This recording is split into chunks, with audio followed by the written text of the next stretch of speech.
பார்க்க வீட்டுக்கு போனேன். இருந்தால் உணவு கேட்டு தொந்தரவு செய்வார்கள். உணவினுடைய எண்ணம் அவர்களுக்கு வரும். அவர்கள் எண்ணத்தை மாற்றுவதற்காக நான் இங்கே அழைத்து வந்தேன் என்று சொன்ன பொழுது பெருமானாரால் தாங்க முடியுமா? யோசித்து பாருங்க. நம்ம பேரப்புள்ள பசிப்பட்டையோடு இருந்தா நம்மளால அதை ஏத்துக்க முடியுமா? பெருமானார் ஸல்லல்லாஹு அலைஹி வஸல்லம் அவர்கள் துடிதுடித்து போனார்கள். ஆனால் அந்த நேரத்தில் கூட பெருமானார் அல்லாஹ்விடத்திலே எந்த விதமான காரசாரமான வார்த்தை உபயோகப்படுத்தவில்லை. அலியும் சரி, அல்லாஹ் பெருமானாரும் சரி, ஃபாத்திமாவும் சரி, இதை சகிப்புத்தன்மை ஏற்றுக்கொண்டார்களே, அந்த சகிப்புத்தன்மை இப்ராஹிமிடத்தில் இருந்தது.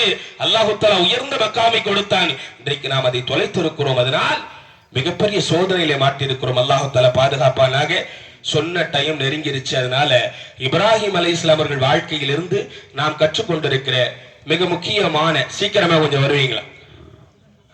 இன்னொரு 5 நிமிஷத்துல இன்ஷா அல்லாஹ் தக்பீர் சொல்லி தொழுகைக்கு தக்பீர் கட்டப்படும். கொஞ்சம் அங்கங்க நிக்கிறவங்க சீக்கிரம் வாங்க.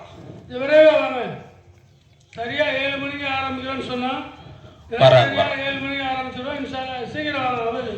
ஹஜ்ரத் பெருமானார் ஸல்லல்லாஹு அலைஹி வஸல்லம் அதைத்தான் இந்த உம்மத்திற்கும் சொல்லிக் கொடுத்தார்கள். இப்ராஹிமிடத்தில் இருந்த அந்த சகிப்புத்தன்மை விரிவாக பேசுவதற்கு நேரமில்லை.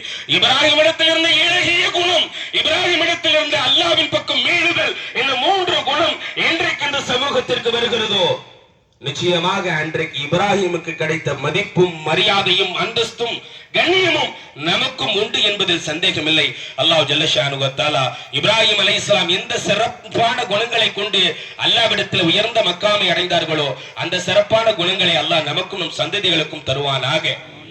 அருமையானவர்களை, நாம் கொடுக்கிற அந்த குர்பானி இருக்கிறது முழுக்க முழுக்க அல்லாஹ்விற்காக கொடுக்கிற குர்பானி. அதனுடைய சட்டங்களை மட்டும் சொல்லி நான் நிறைவு கோருவேன்.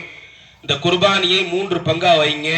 ஒரு பகுதி உங்களுக்கு வச்சுக்கோங்க, இன்னொரு பகுதி ஏழைகளுக்கு கொடுங்க, இன்னொரு பகுதி உறவுகளுக்கு கொடுங்க. இன்றைய தினத்திலே நாம் செய்ய வேண்டிய மிக முக்கியமான அமலே குர்பான் தான். அதை தாண்டி இன்னொரு அமல் இருக்குன்னா என்ன தெரியுமா? அதிகப்படியான முறையிலே அல்லாஹ்விடத்திலே துஆ செய்வது, இஸ்திக்ஃபார் செய்வது. எனவே இந்த நாளை வீணான முறையிலே கேளிக்கையோடு கடந்து விடாதீர்கள். வீண் விளையாட்டில் இந்த நாளை கடத்தி விடாதீர்கள்.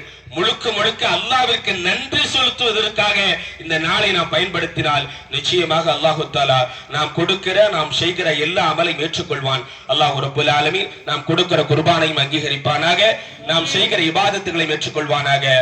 ஆமீன். வாஹிரு தஅவானா அல்ஹம்துலில்லாஹி ரப்பில் ஆலமீன்.